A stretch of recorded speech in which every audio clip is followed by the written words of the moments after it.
Meus irmãos, vivendo os princípios dessa primeira Páscoa, a morte de Jesus aconteceu na época em que todo o povo judeu estava celebrando a Páscoa. Jesus vai para uma ceia da Páscoa judaica e transforma ela em ceia do Senhor. Aliás, nós vamos celebrar a nossa ceia no dia 20. A palavra Páscoa, irmãos, ela quer dizer passagem. Diga comigo, passagem. A Páscoa é a celebração desse estado de mais de 400 anos de escravidão do povo judeu para uma liberdade. Então a Páscoa, aconteceu há 2.300 anos atrás. Um império fabuloso, poderoso, se rende e libera o povo que era escravo naquele país. A igreja cristã, a cristandade, talvez nós temos aí 1.700 anos que começamos a asseverar fortemente a celebração da Páscoa. Tem muita coisa nesse tempo misturado. Coisa que vem de uma cultura pagã. Ovo, chocolate e coelho. Eu vou ler o texto aqui, na Bíblia não tem nem coelho, nem ovo e muito menos chocolate. Isso é uma cultura nórdica que entrou. Se você é um cristão, eu sei que toda criança gosta de chocolate.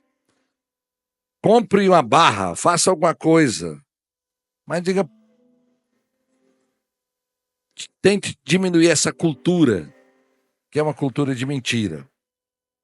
Eu vou falar agora para os adolescentes e jovens, os mais velhos compreendem. E por que é que todo mundo come peixe, ou a maioria do povo come peixe na Semana Santa? Porque a cultura cristã, lembrando do sacrifício de Jesus, não comia carne. Não comia carne, principalmente na sexta, no dia da morte. Lembrando que naquele dia, Jesus estava sofrendo, a carne dele estava sofrendo. É uma cultura que não é bíblica, mas entrou. Às vezes eu sempre dizia para crentes, irmão, não vamos fazer um churrasco na presença de pessoas que não são crentes, eles vão achar que a gente está zombando. Então, aliás, meu pai, o único dia que jejuava no ano era na Semana Santa. Por isso as pessoas comem muito peixe, não se abstinha da carne para lembrar do sacrifício. A primeira Páscoa, o que tinha era carne. Os judeus, como você vai ver aqui, comiam cordeiro. Mas é só para dar entendimento, não tem nada a ver, não tem nenhuma proibição bíblica de comer carne na Semana Santa. É só para ajudar a entender alguma cultura que entrou. E eu quero ler com você essa primeira Páscoa, lá em Êxodo 12, do versículo 7 a 18. É um texto belíssimo que você pode ler em casa. A chamada Semana Santa, ela vai do dia 14, esse ano, cada ano muda, até o dia 20. Então, dia 20, nós estaremos aqui celebrando a ressurreição de Jesus. E se as datas não são precisas, não importa. Importa é que ele ressuscitou. Aleluia. Êxodo 12, do versículo 7 em diante, diz: então, pegue um pouco do sangue e passe nas laterais e nas vigas superiores das portas das casas das quais vocês comerão o animal. Naquela mesma noite, comerão a carne assada no fogo, com ervas amargas e pão sem fermento.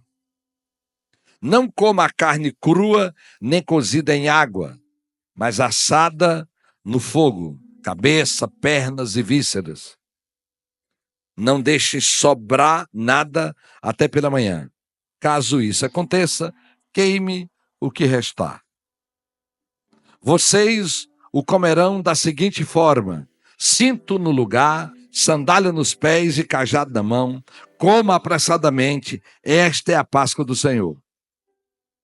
Naquela mesma noite, passarei pelo Egito e matarei todos os primogênitos, tanto dos homens como dos animais, e executarei juízo sobre todos os deuses do Egito. Eu sou o Senhor. Você pode dizer amém? Eu li até o 18. Meu filho, coloca aí. Não. O 13 agora, vamos lá. O sangue será um sinal para indicar a casa em que vocês estiverem. Bote o 12 antes, por favor, de novo. Naquela mesma noite passarei pelo Egito e matarei todos os primogênitos, tanto dos homens como dos animais, e executarei juízo sobre todos os deuses do Egito. Eu sou o Senhor.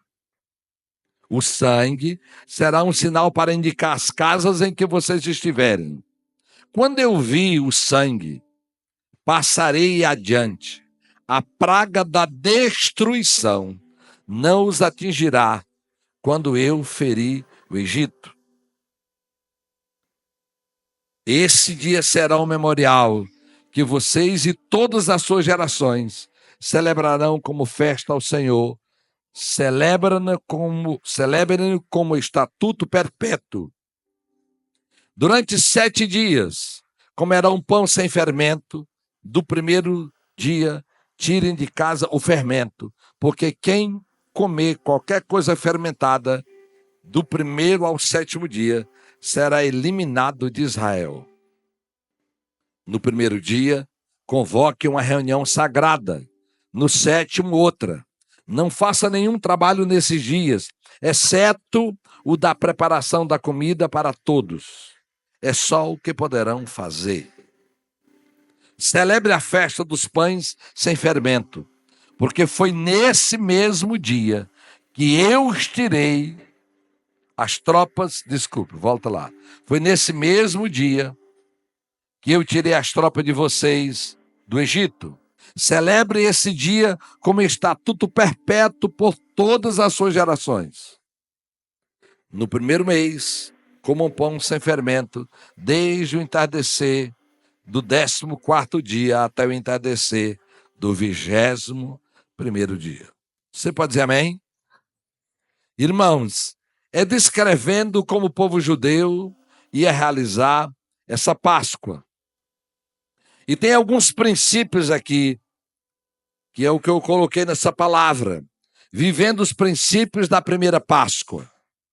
O que é que essa primeira Páscoa nos ensina? E ela é simbólica, é uma correlação com Jesus Cristo. Ela aponta para o futuro, você vai ver isso aqui. É a base de tudo que foi vivido em Jesus, está aqui nessa primeira Páscoa. E eu quero caminhar com você em alguns entendimentos do que aconteceu nessa primeira Páscoa. O Deus é o mesmo a quem servimos. O primeiro entendimento é crendo e vivendo atos proféticos. Você que adquire o livro, você vai entender muita coisa. O que é um ato profético, irmãos?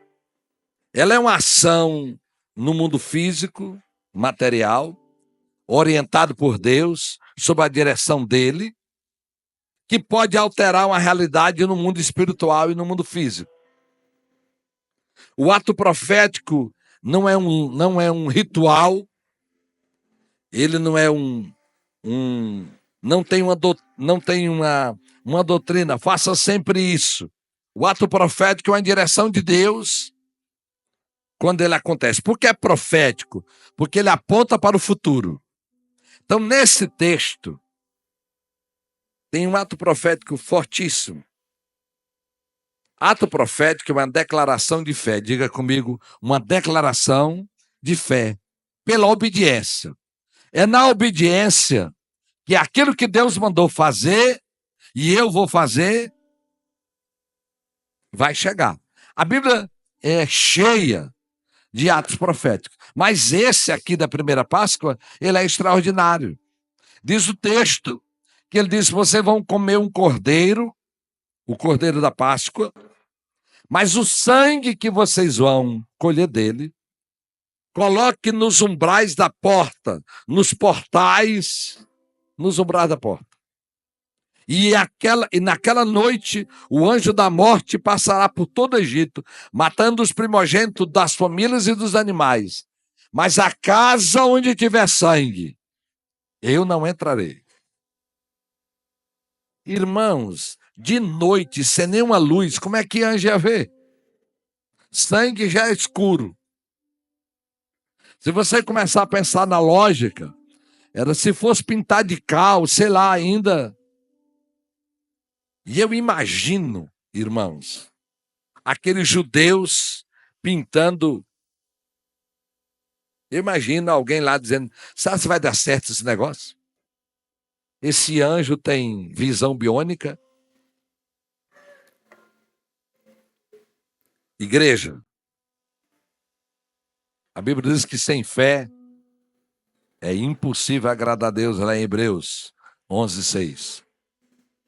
Esse ato profético aqui, irmãos, ele ia alterar a vida do povo judeu e daquela nação. Faraó, aquele grande império, quem ia lutar contra o Egito para libertar Israel? E Deus agora abre algo extraordinário pelo poder dele. Em todo o Novo Testamento a gente lembra qual é a casa que tem sangue, onde Jesus Cristo habita nessa pessoa. Os atos proféticos aqui, também, irmãos, na vida cristã, eles são resultado de intercessão. Quando se ora, se escuta Deus, ele vai trazendo um ato profético. Os irmãos, olhem aí comigo em Êxodo 15:23. Quando o povo sai do Egito, que passa pelo Mar Vermelho, eles chegam em Mara. Diz: então chegaram a Mara, mas não puderam beber das águas de lá, porque eram amargas. Esta é a razão pela qual o lugar se chama Mara. O povo então começou a se queixar a Moisés, dizendo: que beberemos? Moisés clamou ao Senhor, e este lhe indicou um pedaço de madeira. Ele o lançou na água, e essa se tornou boa. Em Mara, o Senhor lhes deu estatutos e ordenanças, e os pôs à prova. Irmãos, eu não sei o tamanho dessa água, mas onde é que um galho de mato, vai alterar uma água? Ato profético é uma obediência ao Senhor. Diga comigo: me faz obediente, Senhor. O que é que Deus lhe disse? A gente repete, na Bíblia, um ato profético que a gente repete é batismo e ceia do Senhor. São os dois atos proféticos mais repetidos pela igreja. O batismo, que é um ato profético representativo do que aconteceu na minha alma, e a ceia do Senhor também, que eu comi do pão e bebi do sangue. Então, igreja, a primeira ceia é forte nos atos proféticos. E eu posso imaginar, irmãos, o lamento da nação egípcia e a gratidão do povo judeu ao amanhecer o dia e não ver nenhum dos seus filhos mortos. A igreja precisa caminhar em atos de fé, naquilo que Deus mandar. Aleluia! Nós não temos... O ato profético não é só um drama, é algo que Deus manda fazer. Na praga que chegou em nós aqui, na dengue, quando a dengue chegou no Brasil, de Imperatriz, a Igreja Nova Aliança, que menos pessoas adoeceram, foi a igreja que Deus falou para a pastora que cada crente ungisse sua casa contra a dengue, contra o mosquito da dengue. O bairro mais propício para adoecer que era a área do São José. Ela foi a igreja Nova Aliança Moriá, onde a pastora Fátima é pastora. Foi o menor número de pessoas que adoeceu. Porque creu. Alguém, e o mosquito vê um sangue? Que mosquito, irmão? É minha fé naquilo que Deus vai falar comigo. Então, diga comigo: Senhor, me faz obediente àquilo que o Senhor me falar. Você vai estar orando e Deus vai estar dizendo. Eu lembro de uma época, os irmãos mais velhos sabem disso, que nós fomos evangelizar em um carnaval há muitos anos atrás. Tinha uma carreta e ali Deus orientou a gente para pegar pessoas paradas. A gente não ia para o meio do bloco. A polícia autorizou nossos carros a entrar e e mais de 30 pessoas entregaram sua vida para Jesus na primeira noite. E como também levávamos quem queria para casa. Muitas coisas, você já ouviu falar daquele período. Quando foi na segunda noite, irmãos, apareceu tanta gente endemoniado que quando chegou de manhã nós estávamos para morrer de tanto trabalhar. Ganhamos pessoas para Jesus, mas nós tínhamos a consciência que podíamos ter ganhado o dobro. E começamos a orar. Senhor, nos ajuda. Senhor, nós só queremos que se manifeste quem o Senhor queira. E nós começamos a orar. E Deus disse para um intercessor: dê 7 voltas na carreta. E 6 horas da manhã está nós lá. Senhor, no nome de Jesus, nós te pedimos que o Senhor venha nos guardar. 2, que só venha, só fique possesso quem o Senhor quer. Senhor, no nome de Jesus, nos guarda. O Senhor nos deu uma ordem, nós estamos fazendo. 3, nós estamos aqui. 7 voltas ao redor daquela carreta. Todo mundo passando e vendo os crentes lá, ao redor da carreta. Eu acho que eles achavam, estão rezando. A gente estava orando. Viemos para a segunda noite. Nenhuma pessoa ficou mais agarrada na carreta e possessa. Ganhamos o dobro de pessoas. Aquela foi a estratégia de Deus quando a gente começou a orar. Ele manda fazer um ato de fé naquele lugar. Tem atos, irmãos, que você não sabe porque Deus está mandando fazer. Um dia na chácara, pastor Aleph Mendes estava adorando. E uma hora Deus trouxe uma palavra para ele: puxe do céu, que é de lá que vem. Irmãos, eu comecei a puxar. Eu acho que eu puxei parte de vocês que estão aqui hoje. Lucas, eu tenho certeza que eu puxei. Pastor Lucas, ele nem crente era. Estava bebendo lá. O pastor Lucas escutava os cultos lá na fazenda do pai dele, no túnel. E nós, do lado de cá. Eu sei que eu puxei, eu não sabia se eu puxava igreja ou pastor. A adoração foi terminando, eu fiquei meio constrangido. Eu fui lá para o fundo, saí, puxava, e o Senhor disse: não pare. Aí eu resolvi voltar e só crente que achasse que eu era doido, estava doido, eu estava puxando. Eu não sei o que eu puxei, mas eu estava dizendo: Deus, tudo que o céu tem para nós, nós queremos. Talvez eu não sei o que era, mas é um ato de fé. Diga comigo, ato profético. É uma obediência ao que o Santo Espírito fala.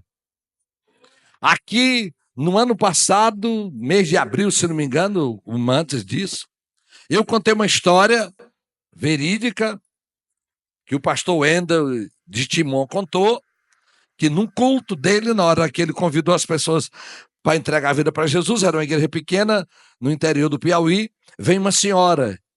E ele sabia que ela era uma crente fiel, não estava desviada, e ele olhou: o que é, irmã? E ela disse assim: aqui, ó, eu estou segurando a mão do meu marido. Eu estou trazendo ele aqui para aceitar Jesus. Ele está lá em casa.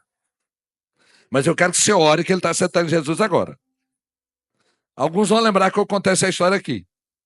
Quando ela chegou em casa, o cara estava assistindo o jogo do Flamengo. Ela disse: tu já está desviado? Eu acho que era o Flamengo. Vamos lá. O jogo era o Flamengo. mas acho que ela era uma assembleana que não gostava da televisão, e diz: olha, tu te conserta, porque domingo tu vai lá para a igreja e hoje tu já aceitou Jesus. E diz o pastor Endo que domingo ele estava lá para a igreja toda conhecer. Eu também contei a história de um casal de pernambucanos, lá de Garanhuns, que eu conheci também no ano passado aqui. Ele era militar, já tinha 2 filhos, ou um, e ela na barriga. Ele foi trabalhar em outra cidade, se afastou do evangelho. E aquela mulher não podia ir do domingo para o culto por causa do menino, da gravidez, dormia. E tinha uma igreja que tinha um culto à tarde, próximo da casa dela. E toda quinta ou toda quarta ela estava lá. E quando chegava, a missionária convidava quem queria entregar a vida para Jesus, era pedir alguém para segurar o menino e vinha para frente e dizia: Deus, eu estou aqui, me reconciliando no lugar do meu marido. Quando chegava em casa, ela fazia o devocional dela todos os dias, de ler, de adorar, de orar. Quando ela terminava o dela, ela disse: Deus, agora quem está fazendo o devocional é meu marido. Lia, orava e adorava. E quando eu conhecia o pastor Fernando, veio ser pastor aqui, no Maranhão, conhecemos num dia especial. Alguém que foi capaz de fazer. Onde é que está isso na Bíblia que você vem para frente do lugar de alguém? Você veio hoje aqui receber cura. O Marcos veio no lugar do tio que está na UTI, lá em Belém, Flávio. Está vendo? Você tem vindo por alguém, você crê. Mas, irmãos, não é simples crer. Eu contei essas 2 histórias. Uma senhora aqui da Água, nem sei se ela está aqui hoje, ela resolveu pegar essa balinha, eu nem gosto dela. Eu já estou vendo uma casquinha ali, ó. Alguém jogou no chão. Vamos lá. Ela é para dançar sua boca, mas não é para jogar no lixo. Vamos lá. Essa senhora disse que orando, aqui da Ágape, ela disse: Deus, eu vou fazer dessa balinha um ato profético. Todo domingo eu vou a balinha para aquele filho desobediente que eu tenho, que não quer Jesus. E ela disse, todo dia ela orava: e Deus, isso aqui é como óleo da unção. Aqui, Senhor, quando ele estiver chupando essa balinha, ele vai sentir o teu poder. Então ela disse que ela já chegava, já descascava e dizia: meu filho, uma balinha que eu trouxe para tu. E já botava na boca dele. Um dia de culto, na hora da adoração, eu vi um rapaz desse lugar e o Senhor me deu uma palavra. Eu não lembro os detalhes, mas eu saí, não entreguei daqui, fui direto a ele. Cheguei a ouvir, tinha brinco, tatuagem, um negócio. E eu disse: meu filho, eu olhei para você, não sei quem é você, e Deus me entregou isso e isso, entreguei para ele. E quando eu fiz o convite para entregar a vida para Jesus, aquele rapaz foi o primeiro a vir aqui. Uma senhora veio chorando, e no final do culto ela disse: pastor, eu sou a mãe do menino, ganhei o caba pela balinha. Não tem mandamento, não é um ritual, mas é uma fé. Deus lhe mandou, você está orando e Deus diz: faça isso. Quando Deus me mandou caminhar 40 dias descalço, Imperatriz, você vai, enfim, ele disse por que ia andar. O ato profético não tem entendimento. A Bíblia diz que um dia o profeta disse para Eliseu: ei, se mergulha 7 vezes no Rio Jordão. E quando você for a Israel, você vai ver. O Jordão era maior, mas hoje é bem pequeno. Ele mergulha 7 vezes. E o cabo 7 vezes. Que negócio de... Eu achei que ele ia botar a mão na minha doença. Mas as pessoas: moço, faça o negócio. E ele, imagina, na 7ª vez, voltou curado. Aquele é um ato de fé. O ato profético na primeira Páscoa é um marco para destruir um império. Aleluia! Tem coisas que Deus quer destruir na sua vida pela sua obediência. Aleluia! Você que está em casa, você que está aqui, está nesse lugar, não vai proteger sua vida. Mas a transformação, como diz o Antônio Carlos aqui hoje, Deus quer fazer e Ele faz pela obediência. Eu sei que você está nesse lugar, já é uma declaração que você ama Deus. Você está nos melhores lugares dessa cidade, você podia estar em qualquer lugar. Você veio aqui. Caminhe em obediência naquilo que Deus falar com você. Essa luta da obediência, irmãos, ela é para a vida inteira. Deus quer destruir algo através do profético. Quando você, lá em casa, na sua casa, você vai ler o que está lá em Isaías, no capítulo 20, se eu não me engano, quando Deus mandou um profeta fazer um ato profético. Isaías 20. Mandou o profeta Isaías andar nu e descalço. 3 anos. Minha gente, nós os que não estamos numa forma mais bonita, você imagina? Imagina nós, eu e Antônio Carlos andando nu.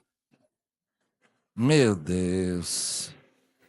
E descalço. Olha aqui, irmãos. Para quê? Para que algo acontecesse sobre o Egito e sobre a Etiópia. 2 países. Um homem pela intercessão. A Bíblia vai ter vários modelos de intercessão. De andar descalço, de andar de saco, enfim. E aliás, irmãos, lá em 1 Samuel 15, 22, a Bíblia diz assim: acaso tem o Senhor prazer em holocaustos e em sacrifícios, tanto em que se obedeça a sua palavra? A obediência é melhor do que um sacrifício, ou a obediência é melhor do que o sacrifício, e a submissão é melhor que a gordura de carneiros. Um ato profético para obedecer, e às vezes você não tem que entender. Um dia à noite, 10 horas, nós íamos receber alguém no outro dia, e minha esposa, ela escuta Deus, mas ela nem dá uma tremidinha, nem fala língua, nem diz isso que eu te digo. Ela só diz assim: unja a casa. E digo: ungir a casa, mulher? Amor, eu estou deitado. Eu não lembrei. E quem viria para a nossa casa era uma pessoa crente. Ô, irmãos, eu não ungi, você não queira saber como é que aquela pessoa chegou na nossa casa. Aquela pessoa vinha das trevas, tinha tomado banho no terreiro de macumba, tinha se esfriado na fé. Nós não tínhamos ideia de como aquela pessoa vivia. E uma guerra grande, ela dizia: eu não te disse para tu ungir a casa? Eu disse: mulher, mas nós não tínhamos a profundidade do que era, porque se tiver, nem ela tinha, nem eu. Mas ela também um dia estava deitada, antes desse dia, e Jesus disse para ela: unja a rua. Nós morávamos aqui de frente do centro de convenções, é uma rua bem pequenininha, tem 5, 6 casas. E ela não foi ungir a rua. Era noite também. Quando foi 3 horas da manhã, nós escutamos os tiros, matando alguém, quase de frente à nossa casa. Já choramos muito, chorou muito, porque se era para ungir, era para consagrar aquele local. Então todos nós podemos falhar, mas o meu propósito hoje é que a lembrança da primeira Páscoa, que um império foi destruído pela obediência, que famílias foram protegidas, que você se torne obediente naquilo que Deus falar. Aleluia! Em nome de Jesus. A Bíblia vai contar muitos exemplos. E talvez lembre, talvez você ache como vai funcionar pela obediência. Há um poder extraordinário. Deus tem anjos para alterar a vida de alguém. Aleluia! Deus tem algo para alterar a vida de alguém. Podia lhe contar histórias e relatos de pessoas fazendo atos proféticos para mudar uma realidade. Homens e mulheres saíram do Iapoque ao Chuí e do leste a oeste do Brasil, fazendo algo. Tem coisa que você não sabe por quê, mas Deus manda fazer. Um dia Deus mandou eu ungir a imperatriz por cima dela. Pega o avião e faça uma cruz por cima de Imperatriz. E eu peguei, eu e o piloto. E um crente abestalhado disse assim: será que caiu uma gota de óleo na terra? Eu digo: menino, abestalhado, eu tenho certeza que não caiu, o vento levava. Mas eu estava em obediência ao Senhor, declarando a cruz de Jesus sobre a cidade imperatriz. Abençoando, talvez você que está aqui me ouvindo hoje, orando por um destino novo nessa cidade. Porque você vai obedecer o que o Senhor vai mandar você fazer. Porque coisas vão cair, impérios vão cair, realidades serão alteradas. Essa aqui, mais de 400 anos. Naquele dia, o povo celebrou. E olha aqui, a coisa mais interessante do ato profético.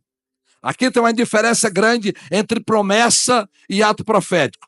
Aqui era fazer antes para depois acontecer.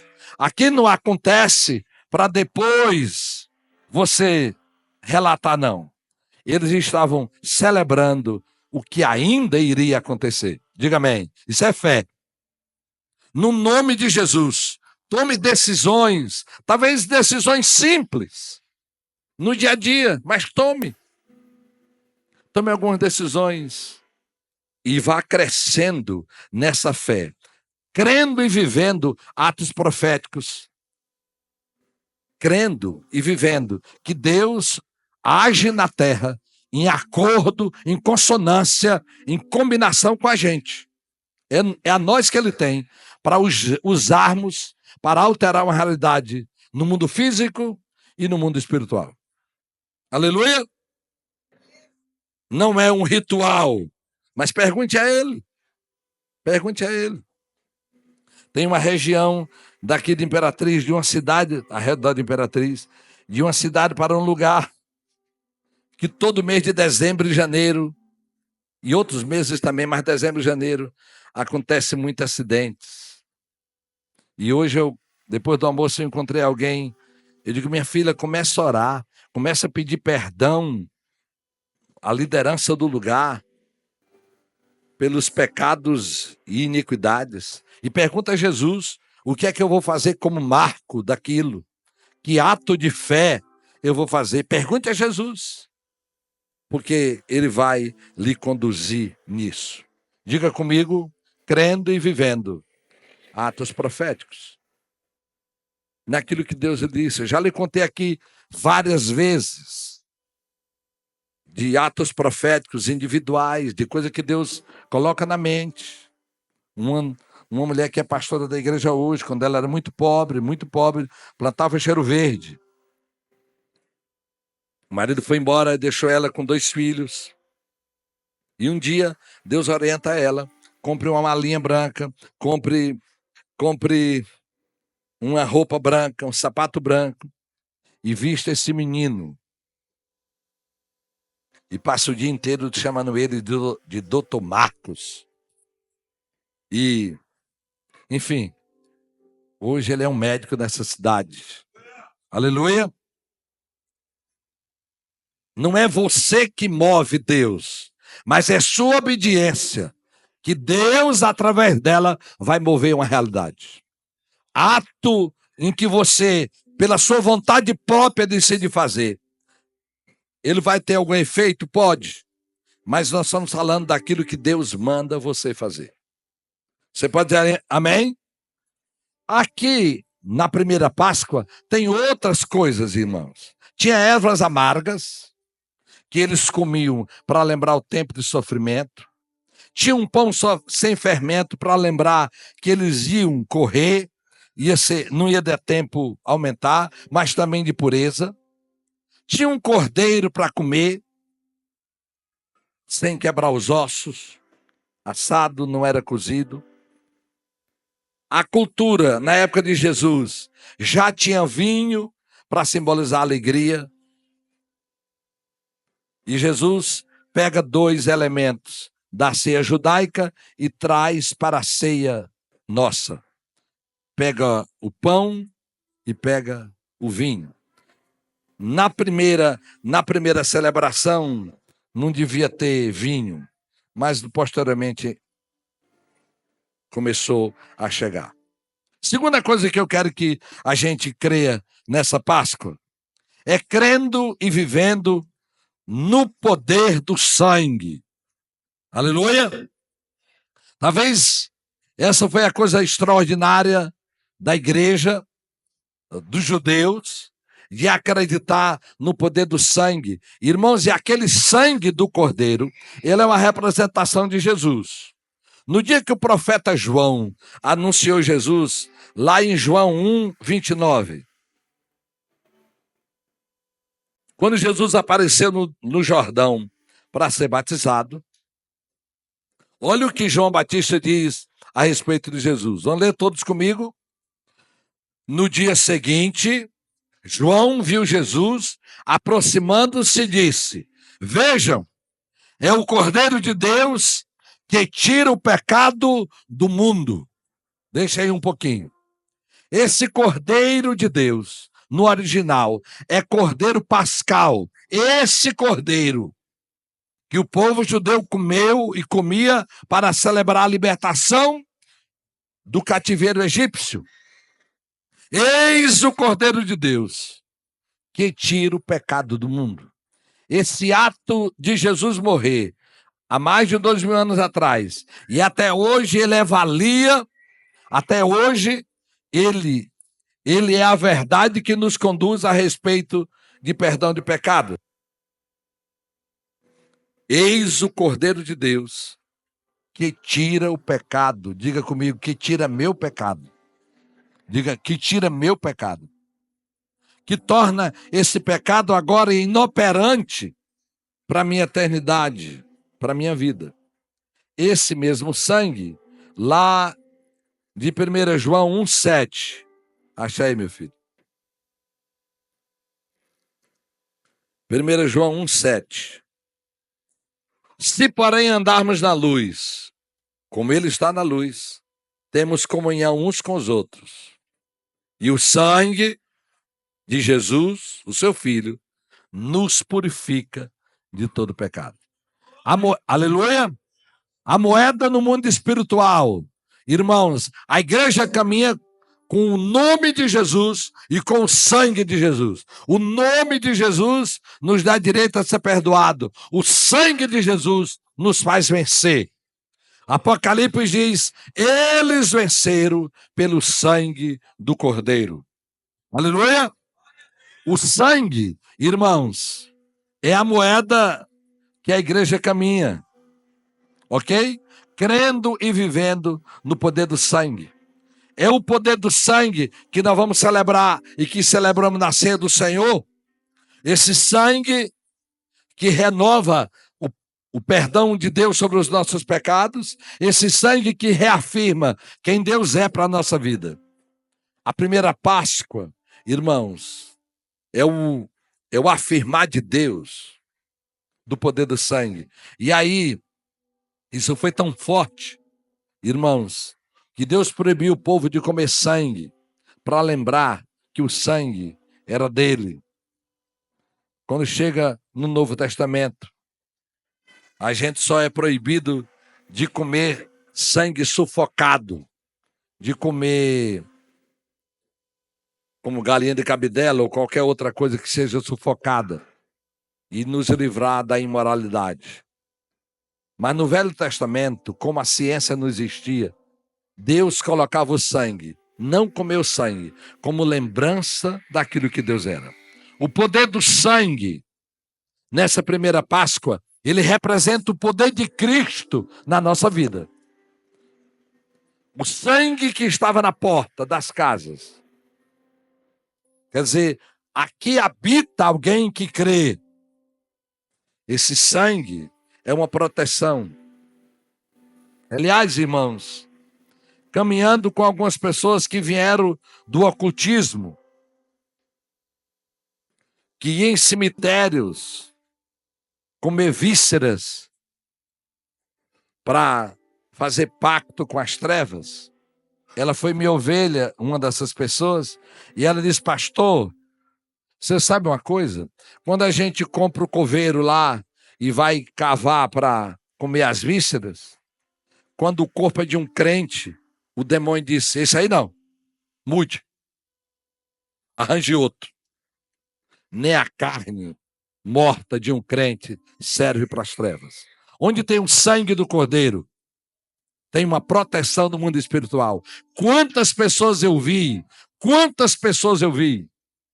sendo protegidas, visões de anjos em cima da casa. Tem o sangue de Jesus por dentro. Esse fato de o sangue de Jesus te repreenda, irmãos, só vai repreender e só vai funcionar para quem o sangue está por dentro. O sangue de Jesus não é um jargão. O sangue de Jesus é o poder dele na vida de quem vive em obediência. Você pode dizer amém? A primeira Páscoa, irmãos, a Páscoa que trouxe Jesus para a Páscoa que nós vamos celebrar nesse tempo. Lá um cordeiro foi morto. Agora, Jesus Cristo foi o último cordeiro morto.